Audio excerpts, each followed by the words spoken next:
میرا نام شہزادی ہے۔ سچ بتاؤں تو میرا ایک خواب تھا کہ ایک پڑھا لکھا اچھا کمانے والا لڑکا، لیکن کچھ مجبوریوں میں عمر سے شادی کر دی گئی میری۔ مجھے عمر سے بدبو آتی تھی، ان کا کام اتنا اچھا نہ تھا۔ خیر، میں اللہ کے سامنے رو کر دعا مانگتی، یا اللہ، یا تو عمر کو مار دے یا پھر اس سے جان چھڑوا دے میری۔ کسی طرح وہ جاہل سا، بولنے کا بھی نہیں پتا، میں ہر بات پہ عمر کو بے عزت کر دیتی، تنقید کرتی، عمر پہ غصہ کرتی۔ عمر مجھے پیار سے سمجھاتا، کبھی چپ ہو جاتا، کبھی غصہ ہو کر گھر سے باہر چلا جاتا۔ میں ایک بار جھگڑ کر امی ابو کے پاس چلی گئی اور ضد کی کہ بس طلاق لینی ہے۔ امی ابو نے مجھے بہت سمجھایا کہ بیٹی، لڑکا اچھا ہے، نہ کرو ایسا، بس بیچارہ پڑھا لکھا نہیں ہے، باقی کیا کبھی اس نے تم پہ ہاتھ اٹھایا یا گالی دی ہو؟ لیکن میں بس طلاق لینا چاہتی تھی۔ میں نے جھوٹ بولا کہ وہ خرچہ نہیں دیتا۔ مجھے امی ابو نے عمر کو بلوا لیا اور میرے سامنے بٹھا دیا۔ امی ابو کہنے لگے، عمر، کیوں بھائی، تم شہزادی کو خرچہ کیوں نہیں دیتے؟ عمر بابا سے مخاطب ہو کر بولا، انکل جی، جو کما کر لاتا ہوں سب اخراجات نکال کر جو بچتا ہے شہزادی کے ہاتھ میں دے دیتا ہوں۔ میرے چاچا تایا سب موجود تھے وہاں۔ میں بولی، مجھے 30,000 روپے ہر مہینے چاہیے، بس اس شرط پہ ہی جاؤں گی میں عمر کے ساتھ۔ عمر خاموش ہو گیا اور سر جھکائے بیٹھا تھا۔ چاچا بولے، ہاں عمر، دے سکتے ہو خرچہ 30,000۔ کچھ لمحے خاموش رہا، پھر میری طرف دیکھنے لگا، لمبی سانس لی اور بولا، ٹھیک ہے، میں شہزادی کو 30,000 روپے دے دوں گا، الگ سے ہر مہینے۔ میں نے دل میں گالی دی، کمینے، دیکھنا جینا حرام کر دوں گی تمہارا۔ خیر، میں عمر کے ساتھ چلی گئی۔ ہم بجلی، پانی، گیس کا بل، راشن، کھانا، سب اخراجات بھی تھے۔ عمر سے جب بھی میں پوچھتی کیا کام کرتے ہو تو کہتا گورنمنٹ آفس میں کام کرتا ہوں۔ اس کے علاوہ نہ کبھی کچھ پوچھا اور نہ عمر نے بتایا۔ خیر، ہر مہینے 30,000 روپے لا کر وہ مجھے دے دیا کرتا تھا۔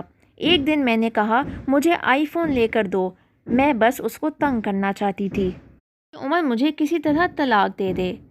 لیکن عمر مسکرانے لگا اور میرے پاؤں پکڑ کر بولا، شہزادی، لے دوں گا، پریشان نہ ہو، تم بس مجھے چھوڑ کر جانے کی بات نہ کیا کرو، جو کہو گی میں کروں گا۔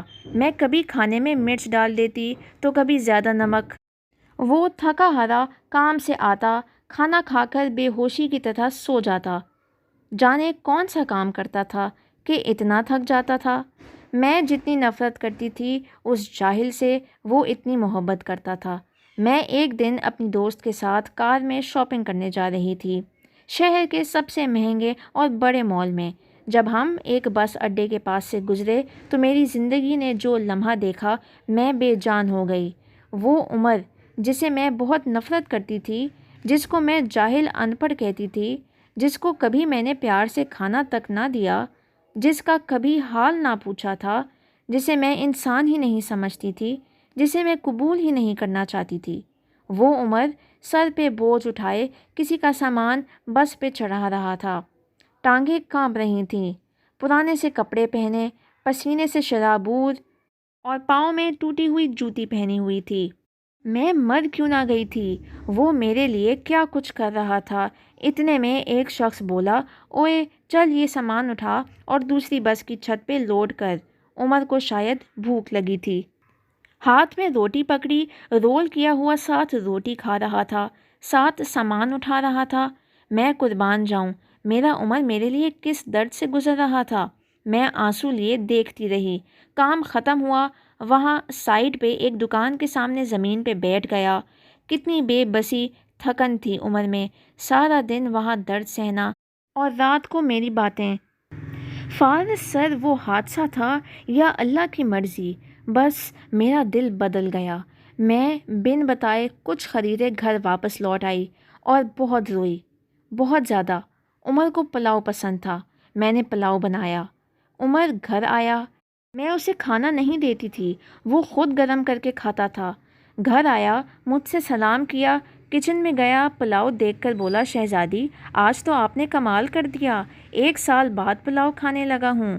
فارس سر کھانا پلیٹ میں ڈال کر میرے پاس بیٹھ گیا۔ کھانا کھانے لگے۔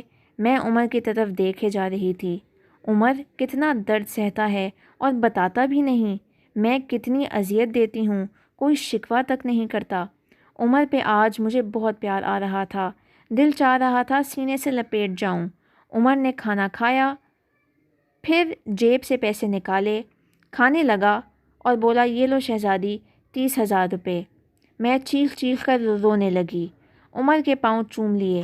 عمر مجھے کچھ بھی نہیں چاہیے، مجھے یہ پیسے نہیں چاہیے۔ عمر حیران تھا کہ مجھے کیا ہو گیا ہے۔ عمر نے میرا ہاتھ تھاما اور بولے، اگر یہ پیسے کم ہیں تو اور لا دوں گا، مجھے چھوڑ کر نہ جانا۔ کہنے لگا، شہزادی تم بہت بھولی ہو، تم پاگل، تم بچھڑنے کے بعد کہاں بھٹکو گی؟ خدا جانے بہت پیار کرتا ہوں نہ تم سے، اسی لیے تم کو خود سے دور نہیں کر سکتا۔ میں عمر کے سینے سے لگ گئی۔ آج مجھے نہ کوئی آئی فون چاہیے تھا، نہ کوئی بڑا گھر، نہ گاڑی۔ مجھے اب دنیا کی کوئی خبر نہ تھی۔ میری دنیا عمر بن چکا تھا۔ ہم عورتیں کیسے منہ پھاڑ کر کہہ دیتی ہیں کہ جب کھلا نہیں سکتے تو شادی کیوں کی تھی؟ بات بات پر جھگڑا اور تانے شروع کر دیتی ہیں۔ کبھی اپنے شوہر کا وہ چہرہ دیکھنا جس میں میں نے عمر کا دیکھا تھا۔ خدا کی قسم ہم ایک سانس نہ لے سکیں اس ماحول میں۔ یہاں مرد اپنی فیملی کے لیے خود کو قربان کر دیتا ہے۔ جتنے شوہر کماتے ہیں اس پہ خوش رہو۔ پیسہ بھی سب کچھ نہیں ہوتا۔ خدا کی قسم مجھے بڑی گاڑیوں اور اے سی والے محل میں وہ سکون نہیں مل سکتا جو سکون عمر کی باہوں میں آتا ہے، جو سکون عمر کا سر دبانے میں آتا ہے، جو سکون عمر کی پسند کے کھانے بنانے میں آتا ہے۔ اپنے ہم سفر کی بے بسی کو سمجھو تو صحیح، دیکھو تو صحیح۔ آپ کبھی جھگڑا نہیں کریں گی۔ عمر اب میری زندگی ہے اور میں عمر کی شہزادی ہوں۔